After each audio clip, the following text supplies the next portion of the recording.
5-minute increments because the trains were going over. Okay. Yeah. Remember that, Derek? Yeah. And we had to shoot before the next train would come. So it was like boom, boom, boom, boom, and somebody, she only had a hoodie on, so her mom was running around trying to grab her another coat. I gave her my hoodie for a little while, just to wear until they bought her something. They bought her something, and she really gave it all to her. Yeah, she did, and also Tasia Brunson, who played the lead as Lerrez, it was her first time and her first lead ever acting.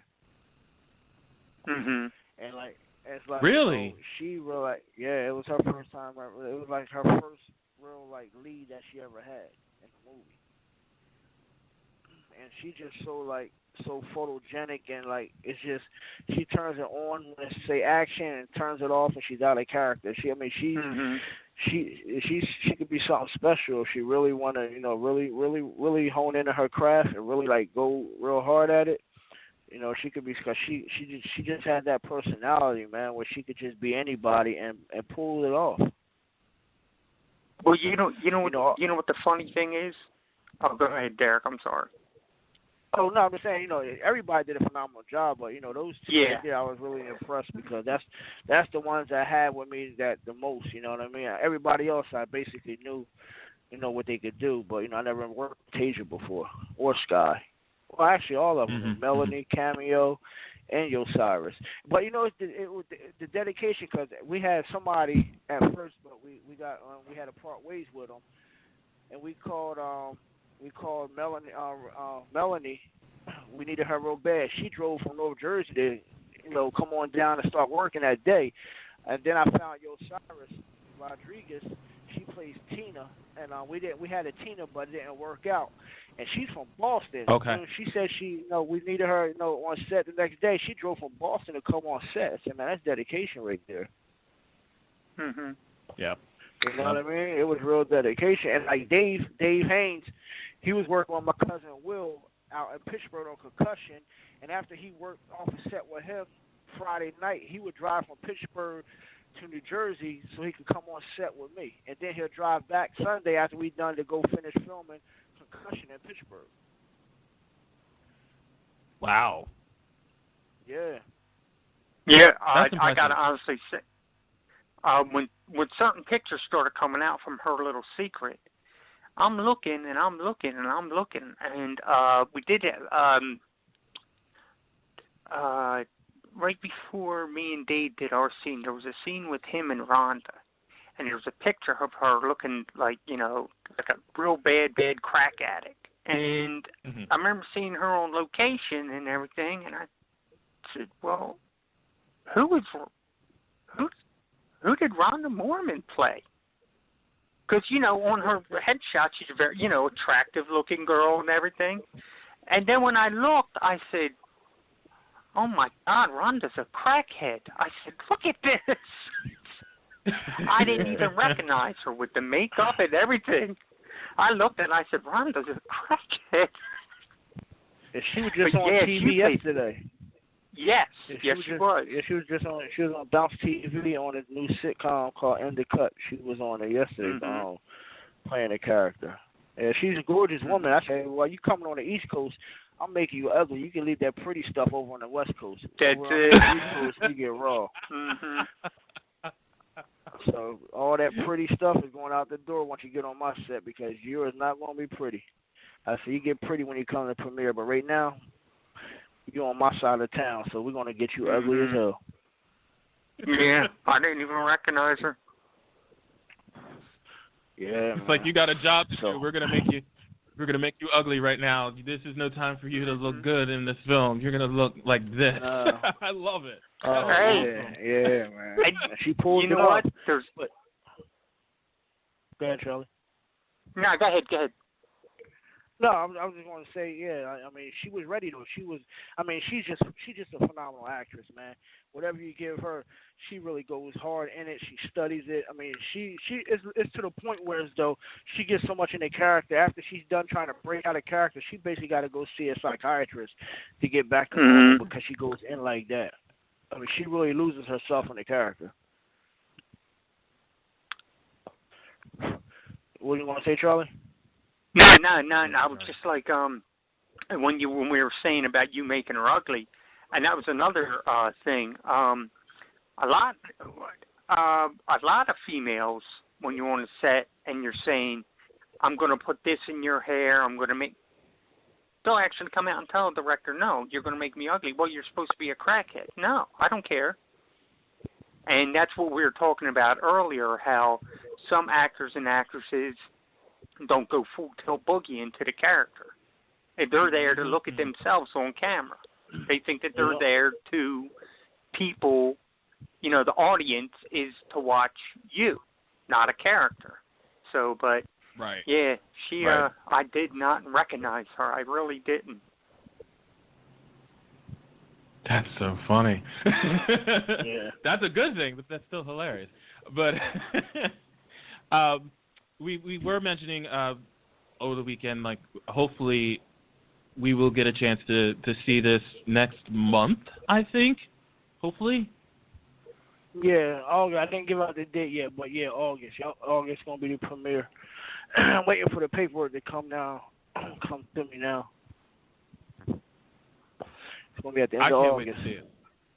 I can't wait to see it. I really can't wait to see it. I'm looking forward to seeing this, by the way.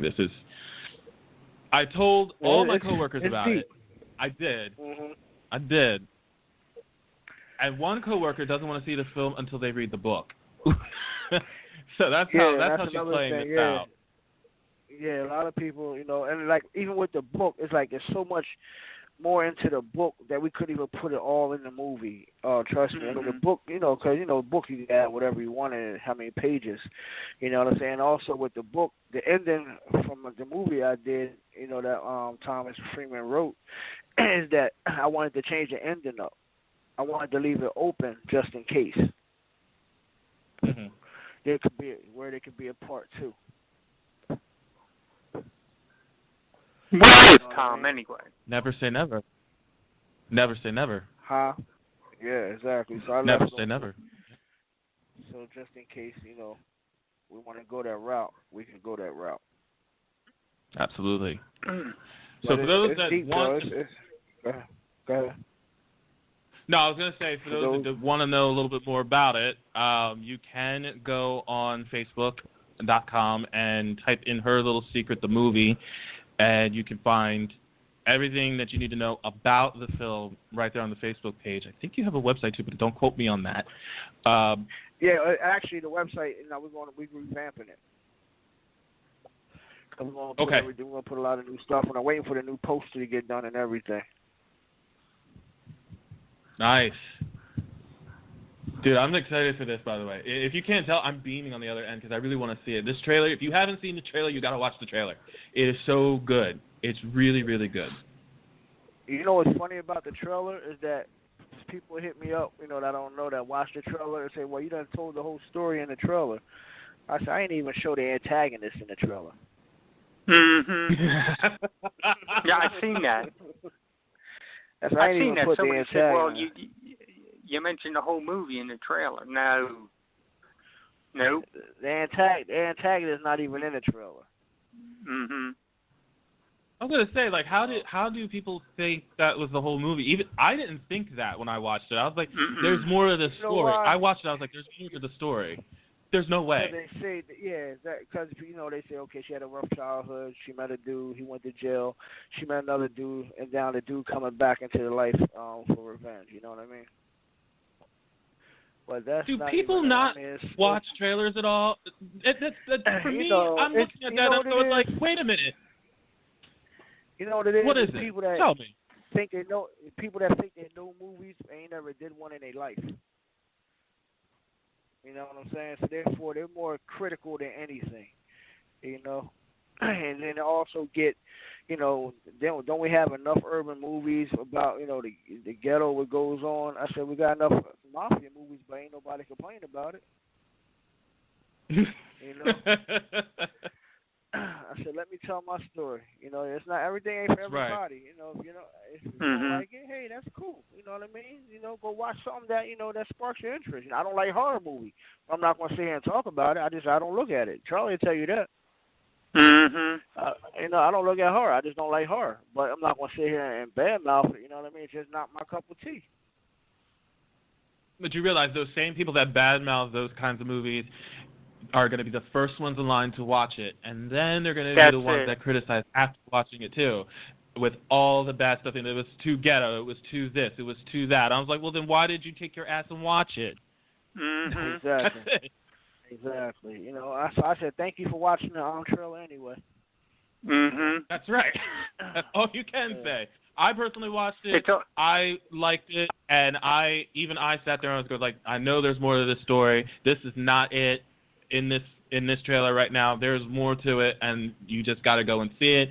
But people are assuming that it's the whole story because you just saw like the part. Oh yeah, she goes to jail. She comes out. She meets the guy. I'm like, no, that's not the whole story. There is always more to that story.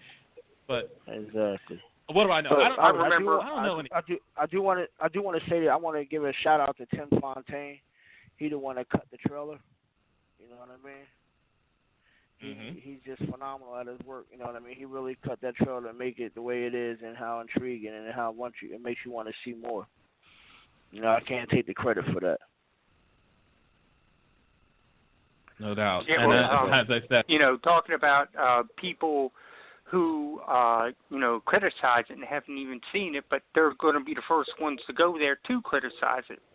Now, I remember years ago there was a movie with Howard Stern called Private Parts, and they were going over his ratings, and he said, how many people on the ratings listen to Howard Stern? He said 46. Okay, then why is he so high? He said because the people who hate Howard Stern is 64%, because they want to know what he's going to say next. What is going to say next? Yep. You understand what I'm saying? Yeah, you might talk bad about it and be the first to criticize it, but the way I look at it, hey, you're throwing me publicity. Try to look at it at a positive note. And what's like that saying? Said, if all you don't publicity like it, is good publicity. Yep. And it's like there. If you don't like it, my fault, my bag, but that's not your forte. Yeah. That's true. Yeah, so it is what it is, you know what I mean? Everything ain't for everybody, you know what I'm saying? And I'm cool with that. And I had to, catch myself, you know what I mean, going back and forth at times, just, trying to explain it to them. But that's also tongue in cheek too, because it's kind of like, even though you want to do that, you're just sitting there going like, you know what? I don't really need to do that for you. If you don't like it, you don't have to like it. I'm doing my thing. I'm proud of it, and that's it. If you want to see it, you go ahead, right ahead and see it. But I don't have to explain my actions for you or to you. And I mean, that's just how I look at it. But not everybody the lower budget understand everything. Yeah, but you know what though? It's the best stories and the best acting that you're going to see is in the independent genre. And that's just the cream of the crop. And you and I talked about this before. The big A-list actors and even lower-level actors that are great, they're getting blown out of the industry because of CGI. I mean, it's not so much that people are wanting to go see good acting and good storytelling. They're going there for the special effects. So if you want to see a real good movie, it's in the indie genre. So, not only that, is you get more. The independent is more story driven than what you see with Hollywood coming out. Hollywood, if you can't make a toy out of it, they don't want to do it. Right.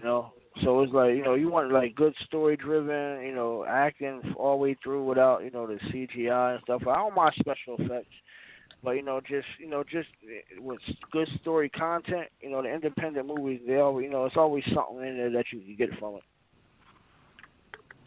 Yeah. Absolutely. I do.